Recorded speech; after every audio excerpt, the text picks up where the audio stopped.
I think a lot of women who are actually going through cancer or when they first get diagnosed, right? I don't think any woman or men, the first two words that they will ask themselves is, why? Right? Why me? And I asked myself that for a very long time and I never had the answer.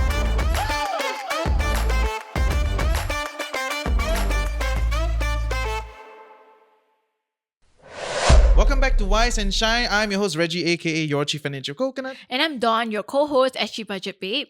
Today we're on set and it looks a little different. What happened? Very different today, because today got atas people around, right?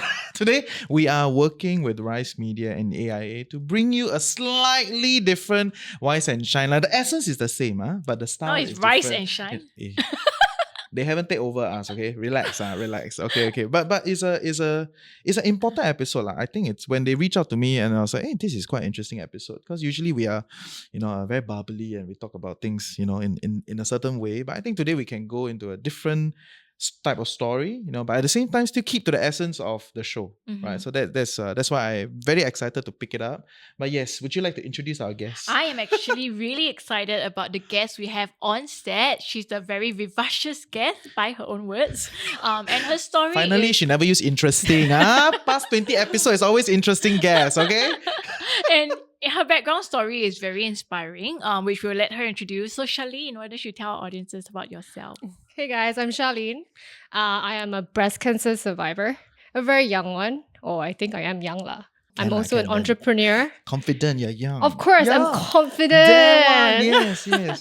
And I can't wait to share my cancer story and my cancer journey with you. But time before cancer survivor, you had a much bigger story, You cannot just be cancer survivor, right? Like you said, you're entrepreneur and your whole life before that. Maybe you can give us a bit idea, like what was your life like prior? Okay, to me, life has always been an adventure. Before I had cancer, I actually co-founded a dating app called Paktor. Oh my! I am You're the the Paktor. co-founder. I didn't know. I thought that's why you asked me that question. So I am. knew. Yeah. Oh So I am called the Paktor I Queen. used the app last time. Oh, great! At least my marketing worked. Oh. So I co-founded Paktor in about 2013. Amazing. And then I sold off my equity that I had in Paktor. And then a year later, I found out that I had the breast cancer. So What a year journey, after right? Closing the journey. chapter on Paktor and passing it to someone else, your new journey began. Yes. And I never expected that it would be cancer because I was like, okay, what's next, right? Like, what is my next adventure going to be? What do I start? What do I do, right? And then I didn't know that my adventure would be cancer. Some people suspect or have reasons to believe that they are more susceptible to cancer because of family history or bad lifestyle, diet, eating habits, never exercise. She don't What look like was she got your bad journey lifestyle like prior to diet. that? Yeah, what kind of life were you living prior to that? I had a very active lifestyle. I used to work out a lot. I spin a lot. I don't really like to eat KFC. I can count the number of times I ate KFC in my entire life with one hand. So I was eating well, like salads, healthy stuff. And when I asked my oncologist, like, how did I get the cancer? She said, I don't know, but it's likely stress. I took a cancer genetic test as well, and they found 0 cancer genes in me. So like you said, family history, right? So obviously, breast cancer is related to the BRCA gene. I think Angelina Jolie had the BRCA gene in her. That's why she did a double mastectomy, just to make sure that she never had the breast cancer. So I never had the BRCA gene in me. I had what you call a HER2 breast cancer. So every woman has a HER2 gene. It's like a string of protein. My HER2 gene just went crazy and started feeding off hormones, and that was how my cancer started. So just to capture that again, you had 0 family history of breast cancer. You didn't have the BRCA gene. Nope. You were eating clean, mostly salads, very few fried or processed foods. Yes. You were working out very regularly. And you were managing your stress fairly well, right? Because at the point where you got your diagnosis, you had already sold off. So your insane days of being... Not say managing, she exited. Right? Yeah, I exited. The stress time I exited. gone. The stress time was gone, Yeah. And so I didn't know how I got it. And I think a lot of women who are actually going through cancer or when they first get diagnosed, right? I don't think any woman or men, the first 2 words that they will ask themselves is, why me? Right? Why me? And I asked myself that for a very long time and I never had the answer. And I think it took me a while to overcome that, to actually be happy with whatever that happened, to actually come to terms with it and try and make the best of the whole situation. What do you do to come to terms with it? Okay, so I actually also went for therapy. Okay, I wouldn't say there are cancer coaches around as well that you can hire that will coach you through your cancer journey, which I found out very interesting. There's a thing, huh? There is a thing. And then also I hired a therapist to actually try and help me rationalize my emotions. And that was during the cancer journey? That was or- during the cancer journey too as well. Right. Yeah. Walk us through the timeline. So you sold your app, you exited the stressful scene. 1 year later, you got your diagnosis. What date was that, and how was the progression after? Like, Okay, so April 8th, 2019, I was diagnosed with cancer. April 9th evening, I was warded already into the hospital to await my mastectomy. That's very fast.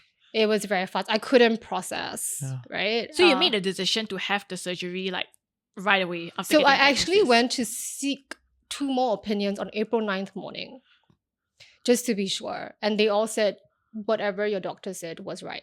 You should go already because you're young. Cancer does spread faster in a young person. And she said that that is the best way that you can just do now. That's the only thing that you can do now. So April 9th, warded in the evening. I remember I warded at 7:30. I was awaiting my mastectomy that was on April the 12th.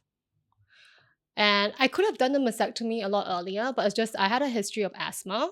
So they had to prep my lungs for surgery. So that was why there was like a 3-day delay. What is it like prepping your lungs for surgery? Sorry, So they put me on a side question, nebulizer yeah. and then you just inhale just to make sure that your lungs are okay. It's very fast. Wow. Yeah. So It's very 3 fast. days later, you had your surgery. Yes. What about the recovery period? So it was done in 1 day, right? Was it a day surgery? I remember that my surgery was scheduled for 2:30 p.m. I was told to fast from 8:30.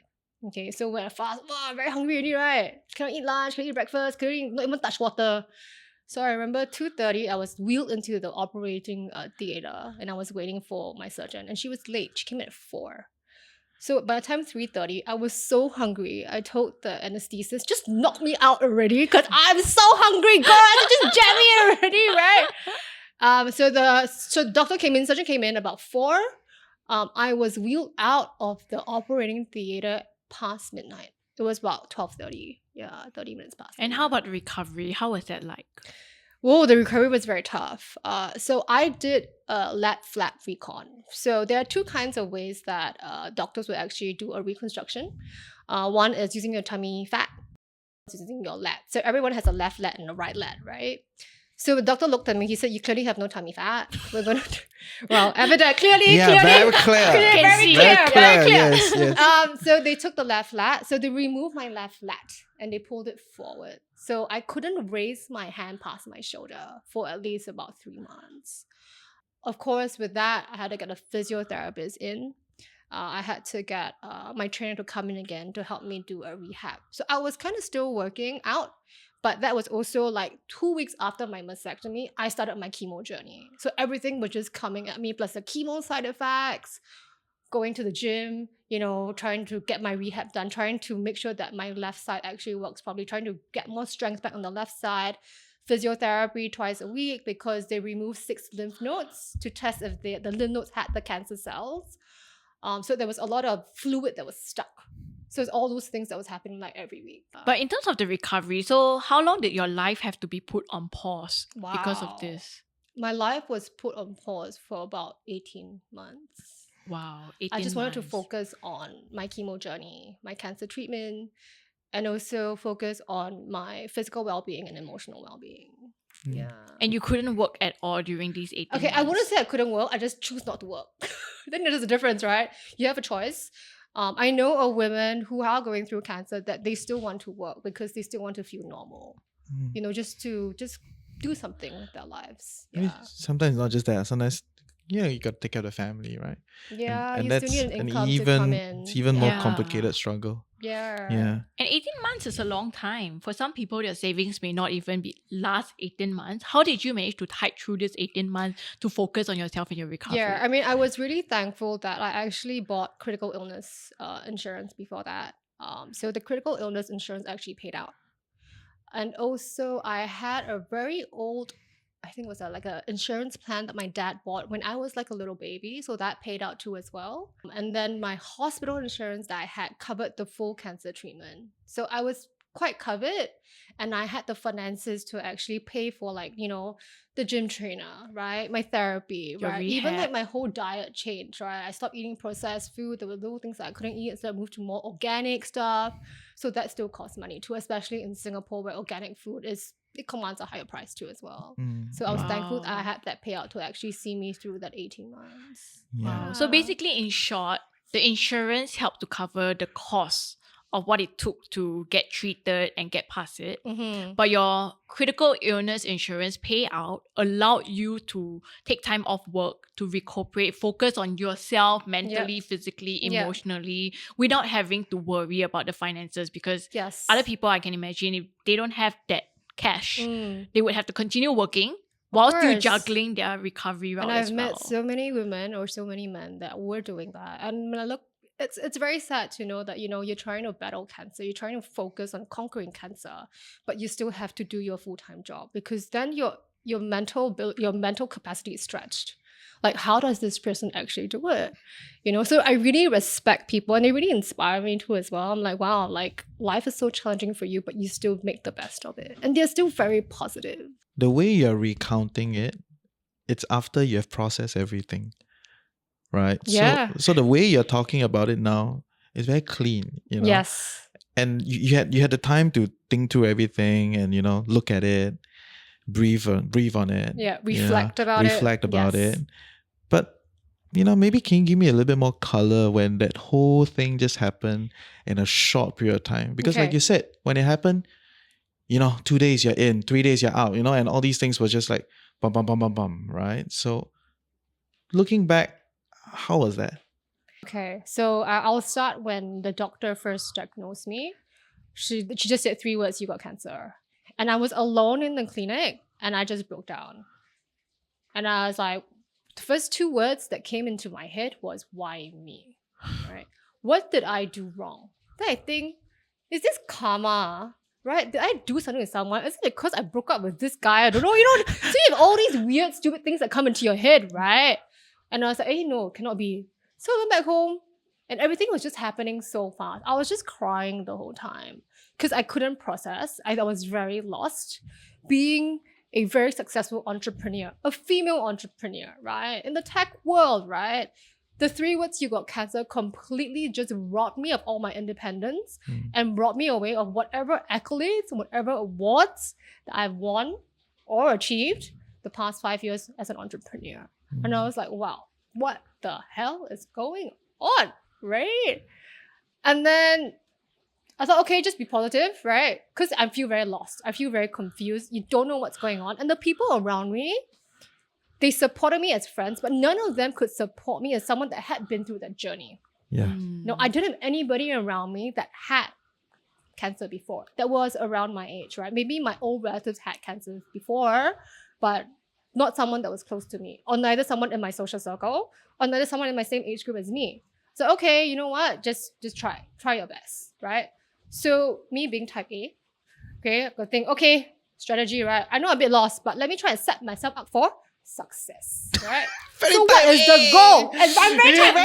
Very type A. Yeah, I'm very type A. I can really high five because I'm I'm type A too. Yeah, so I think I was warded in on April 9th evening. It was 7:30. My mastectomy was scheduled for April 12th. So the mastectomy and the reconstruction was done at the same time. So with that 3 days to the mastectomy, I was already planning in my head, okay, you know what? Like doctors, let the doctors do whatever they need to do. What can you do? I'm not a doctor. I don't know. People tell you should do the natural remedy. Take natural. I'm like, no, okay? Please, no. Okay? It's different altogether. I said, okay, so now how do I set myself up for success? Or how do I kick cancer's ass lah? So, okay, 2 things. Emotional well-being. Very important. My head needs to always be in the right space, right? Second thing, physical well-being. How does my body actually take me through this whole journey, right? Food, is it my physique? Is it how strong I am? Emotional well-being. Okay, what can I do to actually make sure that my head's in the right space? I found a community that could actually support me, right? Found some friends that kind of introduced friends. Oh, this person had it before. So I tried to make friends with all these people. I got a therapist in. Okay, it wasn't easy, but I got a therapist in. The next thing, okay, physical well-being. Okay, Doctors settled already. Gym trainer, I need to do rehab, right? Okay, trainer, hello, please, what your rates? Tell me, okay, I booked you already, right? Physiotherapist as well. So that was basically how I kind of set myself up. You have a team. Yeah, to have a team. Within Yeah, 3 to have a days. team. What? Within 3 days. Yeah lah. Nothing much. Just stayed in Very the type hospital. A. I was in the hospital. I was watching Game of Thrones because the season was ending. It was like the season finale. I was watching Game of Thrones. So yeah, I'm very type A. And then obviously chemo started. I did 4 rounds of chemo. They were 3 weeks all spaced apart. And then I think chemo was actually the hardest journey that I had throughout my whole cancer journey. It was battling. I was battling emotionally who I was as a woman, or what I was, what was actually a female. Okay, what defined beauty? No hair. I didn't have any hair already because chemo, right? And then I lost my left breast to cancer. I'm like, I'm not physically whole as how I was born into this world. What defines me as a woman? Right? So I was thinking about all that. Then I realized that, okay, beauty is actually skin deep. So that was going through many rounds of therapy. I was like, okay, beauty is actually skin deep. My breast or my hair doesn't really define me as a woman because I had really long hair, right? I was crazy chasing the Kim Kardashian balayage, nice big curls. So I really long hair. My hair was past my ribcage. Wow. So I lost it all. Cancer. Let me think as well, okay, jialat lah, how would people view me as a person? Right? No hair. I was walking around Orchard Road without a wig because chemo gave me a very bad scalp rash. I had a very rare side effect. So my whole scalp had some rashes. And then this so person, you couldn't even wear a so wig. I actually bought a wig. Cost me thousands of dollars. I didn't wear it in the end. And then I remember walking around Orchard and somebody came up to me and she said to me, oh, congrats, hair for hope. And I was like, no, it's not hair for hope. Because I didn't look like I had cancer. She said, oh, then what is it for? And I was like, I got cancer. I got breast cancer. So because I was really drugged up, right? And then the chemo meds kind of make you cranky. The lady said to me, oh, but you don't look like you have cancer. This is my comeback to her. Cranky, right? Oh, that's how cancer gets you. And then she just didn't say anything and she walked off. So I think that kind of really hurt me in a way that cancer doesn't have a look. Yeah. Right? I think the thing that you should be saying to someone, whether she's bald or not bald, is you are beautiful. Because it's not just about hair. I think Hair for Hope is a great cause. I truly support that cause. But being bald doesn't mean that it's Hair for Hope. And I think maybe people in general, or maybe in Singapore, they're not very well versed in knowing like more about cancer. We always think that cancer tends to hit people of a certain look, of a certain family history, and we don't realize that you can be doing everything right. You can be young and healthy at your peak of your life, and it hits you when you least expect it. And we're only just starting to get awareness of all these changing trends. In the past, all the news that we see, it's always the older people or people with really bad habits getting cancer. But now the new statistics, right, at least from 2017 to 2021, is showing that, 46 people get diagnosed with cancer daily in Singapore. Daily? Daily in Singapore. And 1 in 4 people in Singapore are expected to develop cancer in their lifetime. Of course, the studies are not so comprehensive in the sense that how does the age break down or the gender or your genes, like small data factors, sets. how deep does that go? We don't have an idea. But I think the numbers itself are concerning. Yeah, and it's amazing to hear from you, especially when you recount that people still think there is a look, but there's no look. That's how cancer gets you. I remember somebody tried to add me on Facebook, a Facebook group for Hair for Hope, because I changed my profile photo to me being bald. So what I did was I wanted to document my journey. So I did a photo shoot. After my first round of chemo, I was bald and I was like, okay, let me do this because I still want to embrace my own beauty. So I did that. So I changed my Facebook profile photo to me with a bald head, right?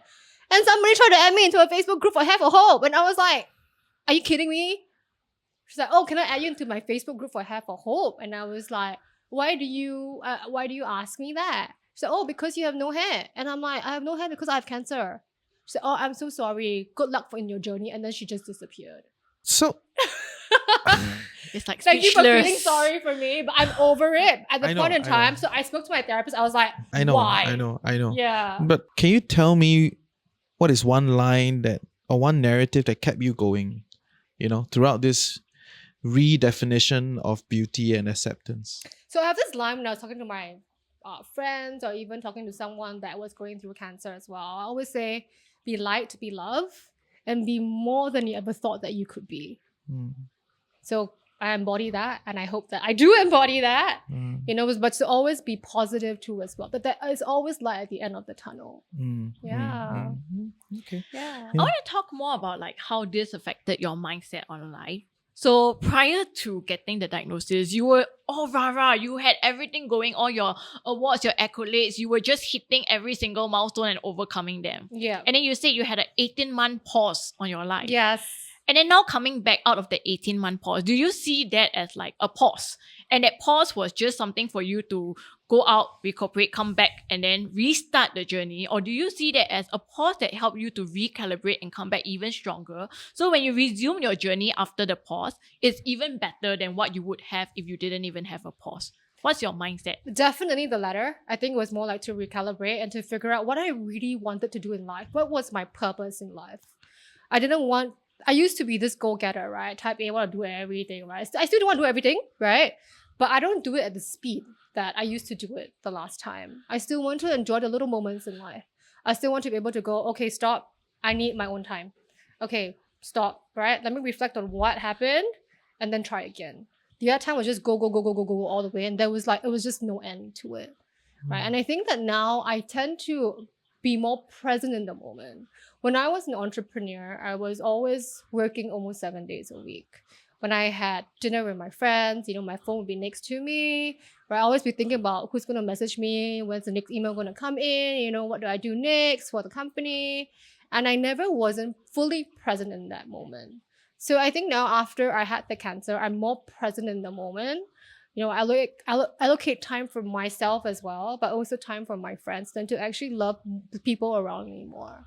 And I think in terms of life purpose, I used to be a perfectionist, right? I used to be very OCD as well. But now I'm like, there's more to life than just that. Just be happy. Because it's not every day someone goes through something from such a high point. A lot of people, the typical idea of what is considered high, right? Successful, got your exit, in the startup. Multiple awards, in mentioned in the media so many times. Yeah. So from there, all the way down, in your words, that kind of threw you off, right? That whole It's thing. not kinda, it really threw me off. It threw me off. Yeah. So from an entrepreneur to an entrepreneur, right, I really want to hear like how did that inner world sounded like?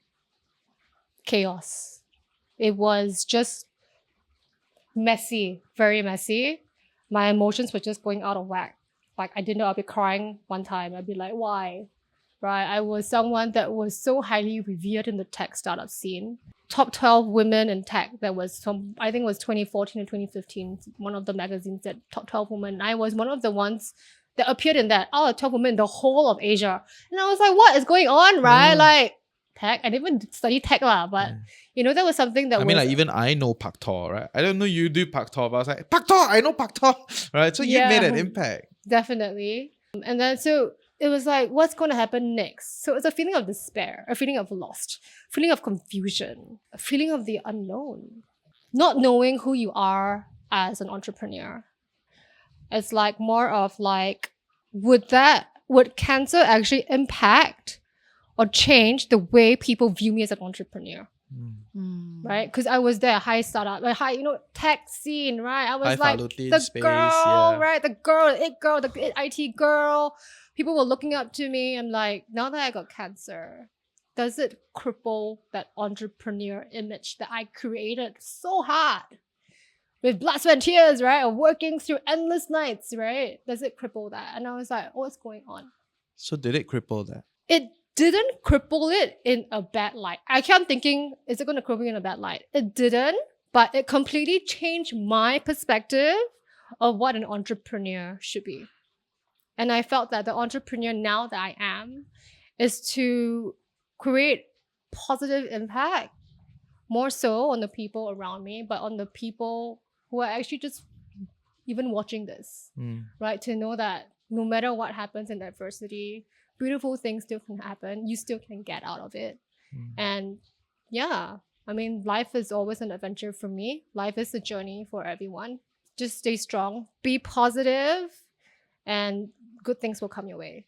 Some people cannot reconcile and get over that whole Yeah, idea. I've met that. I met right? people who are like that. So how you did meet you that? do? Were you like I that? didn't. I wasn't, because I was like, I needed to get out of that rut that I was in Right. emotionally. I had to come back to the same emotional state or close to that I was, which therapy really helped me, which a lot of journaling helped me. You know, and So then classic, right? I But know, it works, right? right? It works. It yeah, works. It actually works. yeah. And the people that I've met, there's this person, I don't want to mention her name. So she found out that she had stage 3 cancer, and she was very scared. She couldn't come to terms with it. She didn't want to see the doctor, or even, yeah. So the next thing I knew was 3 months later, she was gone. Yeah, because she just couldn't come to terms with it. Yeah, it's very sad when I hear cases like that, or people that I meet, or so and so's friend was like that. Yeah. But as humans, these negative feelings, and I'm sure you would have had these negative feelings in your journey, right? Yeah. What was the thing, or was there a person or something that made you get out and like, okay, I'm dealing with this negative feeling, but I'm going to get myself out of this, right? I'm not going to let it control me. I need to overcome. What was that motivation that helped you cross that? Yeah. Type A to type A. If she want to know what's your secret. For me, was okay, this has happened already. How do I be better than I was before? How do I conquer this cancer, right? Cancer made a mark on my life. I have this tag or this branding already on me. How do I turn it into a good thing? How do I get out of it? And yeah, that's what I held on to. And the army that I created around me helped me achieve that. And beyond that, to put it bluntly, there was a lot of cash floating around.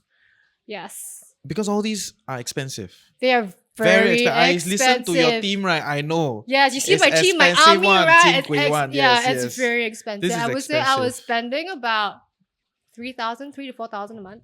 On And the you still have bills to pay, non-medical ah? Of course, this is on top You of still have, this is on everything. top that you still have Yes. bills to pay. You still have other financial obligations that you still have to pay. Whether or not you have cancer, those things still go on. So I was very lucky that I had the insurance payout that covered me throughout the 18 months and more. Yeah. Because there were still little things I had to do. Yeah. And if you didn't have that, how would it look like? 笑料. I think I wouldn't have such a complete army. I would still be able to afford, right? Maybe I go into the government system, government healthcare. Government healthcare, it's great still. But I wouldn't be able to fully receive the kind of private healthcare that I had. I think that's the thing that most people miss. And I say this as someone who used to have that belief as well. In my 20s, I believe I was invincible. I was like, no one in my family has cancer. Until recent years, then they developed it. So now I know, okay, actually my family history have. But at that point, I'm like, I'm invincible. I'm in my 20s. Why do I need to get and spend money on cancer I would insurance? never get it lah. It will never happen to me. And then even if anything happens, I will just continue working to fund my expenses. If the bank won't waive off my mortgage because got cancer, then I will just work to do until like later on in life. Then you speak with more people in your circles. You start to see people getting this, and you realize actually not so easy. Yeah. You can say you want to work, but your body or your mental well-being at that point may not allow you to be able to work. Some people are also not so lucky whereby if they're employees, they may get let go from their jobs because they can no longer perform at what their employers I have met are people expecting. who had that situation as well. Yeah, halfway through their cancer journey, they just said sorry, retrenchment, company cutting costs, and they were made to let go. They were let go. It's very sad. It's very sad when I hear that. And it makes it even harder to focus on your own recovery when you don't have that cash. Yeah, to you don't help have that you. financial security to actually Yeah. carry you through that whole cancer treatment or Yeah. the whole cancer journey. Because it's not just health, medical bills, right? There's other things too as well Yeah. that will Yeah. still add up. Everything adds up. And a lot of what you shared is like this team and these tools, the resources you put together for yourself to improve your mental well-being and physical well-being, which goes beyond just the medical part. And these are the things that the insurance doesn't really cover. Yeah. Mm. And it's not cheap in Singapore. Exactly. Yeah, exactly. it's not cheap. But when you have the cash, whether that's funded from an insurance payout or from your savings. Investments, Yeah. whatever. Yeah. Yeah. At Yeah. least you have that room. And I think the scary thing sometimes also with savings is that because you don't know when the end is, you don't know if that will ever be enough. But okay, I like your energy, right? Like you've processed this. I can tell you've processed this.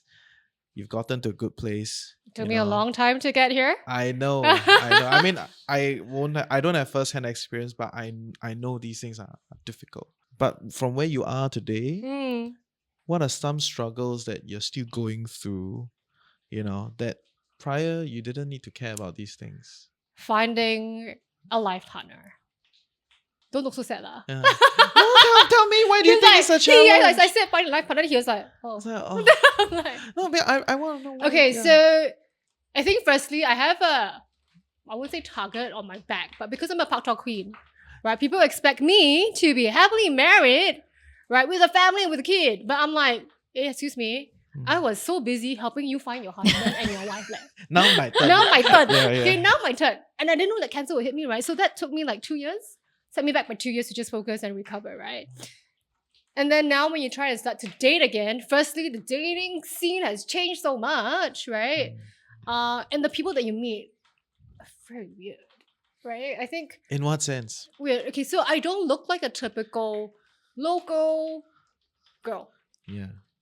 Thank you for agreeing. Yeah. I agree. Yeah. I agree. At the back, not like Angmo, but in Uh-huh. front is Chinese. It's a fusion. Okay, Yes. thank you. Fusion. Exotic. Yes, Exotic yes. Singaporean. Take okay. it. Let's take it. Yes. Yeah. I think men in Singapore, sometimes they have a specific image that they want their life partner. So you to say be. they're very vanilla, very boring. I won't say very vanilla, very boring, but I've met. So obviously, being the Pak Tok queen that I am, I go back to dating apps, right, to try and increase my network or to meet new people, increase my social circle. So I'm very honest. I put in my bio that I have had breast cancer before. I say I'm a breast cancer survivor, but my life is so much more beautiful after that. So I definitely have matches. I definitely have went on dates, but I went on very terrible dates. And I got people that are telling me like, are you going to keep your hair long? Oh, haha, you did fake boob job ah. And I'm like, Whoa, bro. reflex. So tactless. Oh, that's very not sensitive. It's not even tactless. It's not even funny. Yeah. Oh, is that funny? They're like, oh, your hair is blonde now. You're going to keep your hair long again? And I'm like, is that a prerequisite? Yeah. Like, okay. I said, no, I like my hair like that. Then my hair, I'm thinking like, oh my Shy God. way. I just want to go home, right? Yeah. Oh my. Yeah. Or like, oh, you did a fake boob job. I'm like, I didn't choose to do that fake boob job. I mean, even though it's half a boob job, right? Yeah, I didn't yeah. choose to do It's that. not funny. It wasn't by choice. Yeah. Do you feel that guys look at you differently Yes. because you put that in your bio? I think they do look at me differently. But the nice people that I've met that I have zero chemistry with, and they said that, oh, you're so inspiring. That's why I swiped right on you. And I said, oh, great. Like I said, look, if you have any friends, who are going through the same journey that I had before, I said, please connect them to me. I would love to support them through that journey. But also I think they will still have that same stigma of how they want their life partner to look like. So I guess like what most people would want to know is there are many different types of cancer survivors. Some really just survive. But for you, what's inspiring is that you tried. You overcame it, you nipped it in the bud, your mindset changed, and the way you dealt with it is And really I don't feel like it's an inspiring. act, I feel genuine that you have. Oh, Because come on, girl. Every day I talk to so many people, right? So I feel like you've really processed it. And I it's have. hard work. It's hard work. Yeah. It is. Steady a one, I lot support of you. work. Mm. Thank So you. as someone who has done it, right, what words of advice would you give to someone who might be going through a really difficult time because of this unexpected critical Okay. illness? Cancer doesn't define you. And you should never let it define the life that you choose to lead. That's something that I always tell anyone who's going through cancer. I think for me, I'm the perfect example. Cancer didn't define who I was. It doesn't even define the color of my hair or how I should look. But cancer did teach me a very huge important lesson, which was there's always more to life than just working. Life should be filled with core memories. Life should be filled with adventures. And life should be filled with beautiful friends that you spend time with and that you love dearly. Yeah. And family too. Forgot the family part. Yeah, friends and family. Yeah.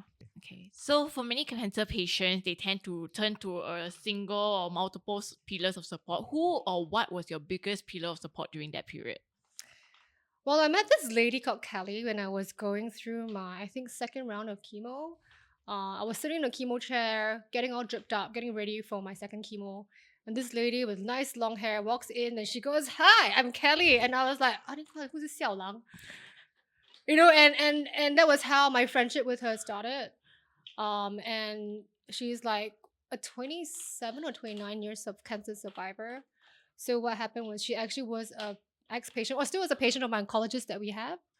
But she actually comes into the chemo room once or twice a week just to make friends with new cancer patients and to also support them through that journey. And she was actually a patient, an ex-patient of my current oncologist. So she actually comes into the chemo room, I call it chemo room, just to meet new people and to talk to them. And she does it out of her own heart, out of her own time, because she always wants to journey with someone. So I actually drew a lot of strength and inspiration from her because she was just so vivacious. She's like, "Oh, okay, I'm going. Don't call me to next 3 days. I'm not in Singapore." I said, "Where are you going?" She said, "Oh, I'm going for cruise." Come back already. She said, "Hey, you want to come and drink wine with me?" I said, "Sister, chemo, I cannot drink alcohol.